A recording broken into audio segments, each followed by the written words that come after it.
രാഹുലിനെതിരെ ഒരു POCSO case വരാൻ പോകുന്നു എന്ന അഭ്യൂഹം കുറച്ചു കാലമായി പരക്കുന്നുണ്ടായിരുന്നു. ഒന്നും രണ്ടും കേസുകളിൽ ജാമ്യം കിട്ടി മുഖ്യന് നേരെ പല്ലിളിച്ച് കാണിച്ച രാഹുലിനെ എല്ലാ പഴുതും അടച്ചാണ് മൂന്നാം പരാതിയിൽ പോലീസ് പൂട്ടിയത്. അപ്പോഴും ഒരു കൂസലുമില്ലാതെ രാഹുൽ ആ ചിരി, കോടതിയിൽ നിന്ന് ഞാൻ ഊരിപ്പോരുമെന്ന കോൺഫിഡൻസ്. 28-ന് രാഹുൽ മാങ്കൂട്ടത്തിന് ജാമ്യം കിട്ടാൻ സാധ്യതയുണ്ടെന്ന് വക്കീലും ചില നിയമ വിദഗ്ധരും പറയുന്നുണ്ട്. ജാമ്യം കിട്ടിയാൽ പോക്സോ കേസിൽ പൂട്ടാൻ പുറത്ത് വമ്പൻ കളി നടക്കുന്നു എന്നാണ് ഇപ്പോൾ സൂചനകൾ. ഈ കേസുകളിൽ നിന്ന് തലയൂരി പുറത്തേക്കിറങ്ങാനുള്ള തിടുക്കത്തിലാണ് രാഹുൽ. തെരഞ്ഞെടുപ്പിൽ സ്വതന്ത്രനായി മത്സരിക്കുമെന്ന് MLA ഭരണകൂടത്തെ തന്നെ വെല്ലുവിളിച്ചിരുന്നുവല്ലോ. ജനം എൻ്റെ കൂടെയാണ്, ഞാൻ ജയിക്കും എന്നായിരുന്നു വെല്ലുവിളി. ഈ അപകടം മുന്നിൽ കണ്ട് രാഹുൽ അടുത്ത കാലത്തൊന്നും പുറത്തേക്ക് വരാതിരിക്കാൻ CPM പണിയുന്നത്. പാലക്കാട് മണ്ഡലം നോക്കി വെച്ചിരിക്കുകയാണ് സരിൻ. നിയമസഭാ തെരഞ്ഞെടുപ്പിൽ അവിടെ സീറ്റ് കിട്ടും എന്നുള്ള ഒരു വലിയ പ്രതീക്ഷയും ഒരു സ്വപ്നം കണ്ടുമൊക്കെയാണ് സരിൻ ഇരിക്കുന്നത്. എന്നാൽ രാഹുൽ മാങ്കൂട്ടത്തിൽ പുറത്തിറങ്ങിയാൽ സരിന് അത് തിരിച്ചടിയാണ്. അതുകൊണ്ട് എങ്ങനെയും പാലക്കാട് MLA അകത്തിട്ട് തീർക്കാൻ തന്നെയായിരിക്കും കളികൾ പലതും നടക്കുന്നത്. CM ഓഫീസ് കേന്ദ്രീകരിച്ച് രാഹുലിനെ വട്ടം പിടിച്ചു പൂട്ടാൻ നീക്കം നടക്കുന്നുവെന്നാണ് ആരോപണം ശക്തമാകുന്നത്. ചില വമ്പന്മാർക്ക് കണ്ണിലെ കരടാണ് രാഹുൽ മാങ്കൂട്ടത്തിൽ. അവരും CM ഓഫീസിലെ ശക്തി കേന്ദ്രങ്ങളെ സ്വാധീനിച്ച് രാഹുലിനെതിരെ കുരുക്കുകൾ മുറുക്കുന്നുണ്ട്. P. ശശിയാണല്ലോ CM ഓഫീസിലെ പ്രധാന അധികാര കേന്ദ്രം. ഇവരൊക്കെ പാലക്കാട് MLAയുടെ രാഷ്ട്രീയ ഭാവിക്ക് സമാധി കെട്ടാൻ കൈകോർത്ത് കാത്തിരിക്കുന്നവരാണ്.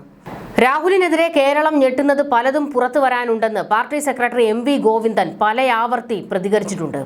സ്ത്രീലെമ്പടനെന്ന് പിണറായി വിജയനും രാഹുലിനെ കുറിച്ച് വ്യക്തമാക്കിയത്. ഇനിയും ഒരുപാട് കേസ് വരാനിരിക്കുന്നതേ ഉള്ളൂവെന്ന് CPM നേതാക്കളും പറഞ്ഞു. അതായത് രാഹുലിനെതിരെ കുറെ പരാതികൾ സർക്കാരിന് മുന്നിൽ എത്തിയിട്ടുണ്ട്. പക്ഷേ ഈ പരാതികൾ രാഷ്ട്രീയ കളിക്ക് പിണറായി പ്രയോഗിക്കുന്നു. ഇരകൾക്ക് നീതി വാങ്ങി കൊടുക്കാനല്ല, മറിച്ച് വേട്ടക്കാരന്റെ പല്ല് പറിക്കാൻ ഇത് ആയുധമാക്കുകയാണ് ഭരണകൂടം. ആദ്യം പരാതി കിട്ടുന്നത് തദ്ദേശ തെരഞ്ഞെടുപ്പ് സമയത്തായിരുന്നു. അതുകൊണ്ട് തന്നെ വലിയ ആരോപണം വന്നു. തദ്ദേശ തെരഞ്ഞെടുപ്പ് മുന്നിൽ കണ്ടുകൊണ്ട് രാഷ്ട്രീയ കളിയാണ് ഈ പരാതിയെന്ന്. പിന്നെ മറ്റൊരു പരാതിയും വന്നിരുന്നു. രണ്ടിലും ഊരിപ്പോയപ്പോൾ മൂന്നാം പരാതിയിലിട്ട് പൂട്ടുന്നു. അത് ജാമ്യം കിട്ടുമെന്ന ഘട്ടമുണ്ടായപ്പോൾ പോക്സോ കേസ് പ്രയോഗിക്കാനാണ് ഇപ്പോൾ പദ്ധതി. സത്യത്തിൽ ഇരകളെ വേട്ടയാടുന്നത് ഈ ഭരണകൂടം തന്നെയാണ്. രാഹുൽ മുൻപ് ട്യൂഷൻ എടുത്തിരുന്നുവെന്നും അവിടെ പഠിക്കാൻ വന്ന ഒരു പെൺകുട്ടിയെ പീഡിപ്പിച്ചുവെന്നും മറ്റൊരു 17-കാരിയെ ഇരയാക്കി എന്നൊക്കെയാണ് CPM സൈബർ ഗ്രൂപ്പുകളിലെ പ്രചാരണം. ഇതിലേതെങ്കിലും പോക്സോ കേസാണോ ഇനി വരാൻ പോകുന്നത് എന്നുള്ള ഒരു ചോദ്യമുണ്ട്. എന്തായാലും രാഹുലിനെതിരെ കൃത്യമായ ഒരു കുരുക്ക് അത് അണിയറയിൽ ശക്തമാകുന്നുണ്ട്. ജനുവരി 28 രാഹുൽ മാങ്കൂട്ടത്തിന് നിർണായകം തന്നെയാണ്.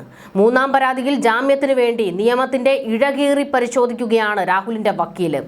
തിരുവല്ല ജുഡീഷ്യൽ 1ാം ക്ലാസ് മജിസ്ട്രേറ്റ് കോടതിയാണ് ജാമ്യ ഹർജി തള്ളി രാഹുലിനെ തൂക്കി അകത്തിട്ടത്. പിന്നീട് റിമാൻഡ് കാലാവധി നീട്ടുകയും ചെയ്തിരുന്നു. തുടർന്ന് രാഹുൽ മാങ്കൂട്ടത്തിൽ പത്തനംതിട്ട ജില്ലാ സെഷൻസ് കോടതിയിൽ ജാമ്യ ഹർജി നൽകി. ഇതാണ് 28-ന് വിധി പറയാൻ മാറ്റിയത്. അടുത്തത് പോക്സോ കേസാണെങ്കിൽ സംഗതി കൈവിട്ടു പോകും. പാലക്കാട് MLAക്ക് ഊരാ കുടുക്കാകും. പോക്സോ ആയതുകൊണ്ട് അടപടലം വീഴും.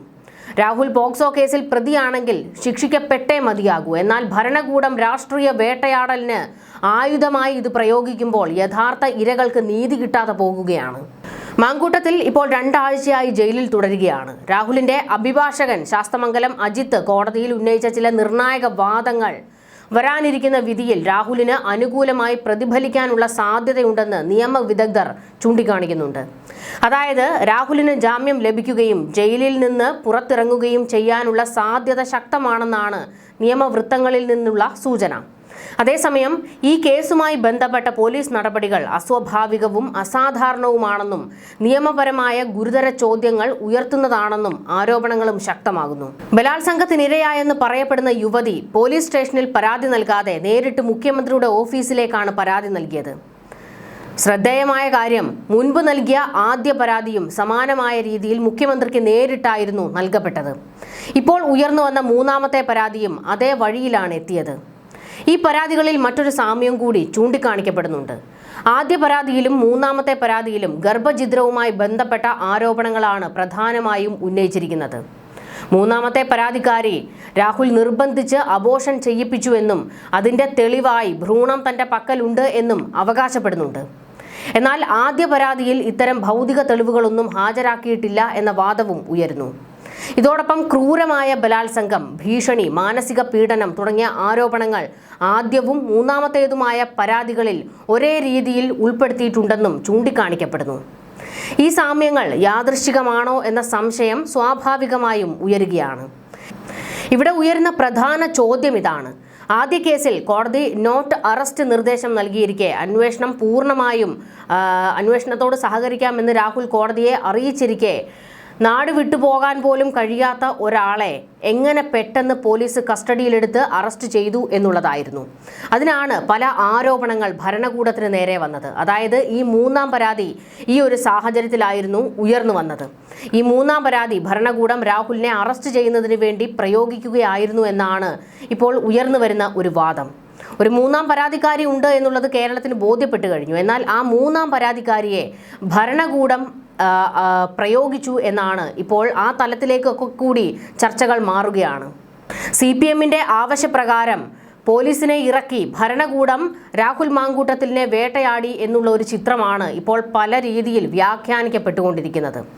ഇത് മാത്രമല്ല, രാഹുലിനെ അറസ്റ്റ് ചെയ്ത് കൊണ്ടുപോയപ്പോഴുണ്ടായിരുന്ന ചില നടപടിക്രമങ്ങൾ അതുപോലും അതിൽ നിയമവിരുദ്ധമായ പല കാര്യങ്ങൾ ഉണ്ടായിരുന്നു എന്ന് മുൻ DGP ആയിരുന്ന സെൻകുമാർ വ്യക്തമാക്കുകയും ചെയ്തതോടെ ഇത് രാഷ്ട്രീയ വേട്ടയാടൽ എന്ന് തന്നെ പൊതുജനങ്ങളും ആ രീതിയിൽ ഇതിനെ വ്യാഖ്യാനിച്ചു.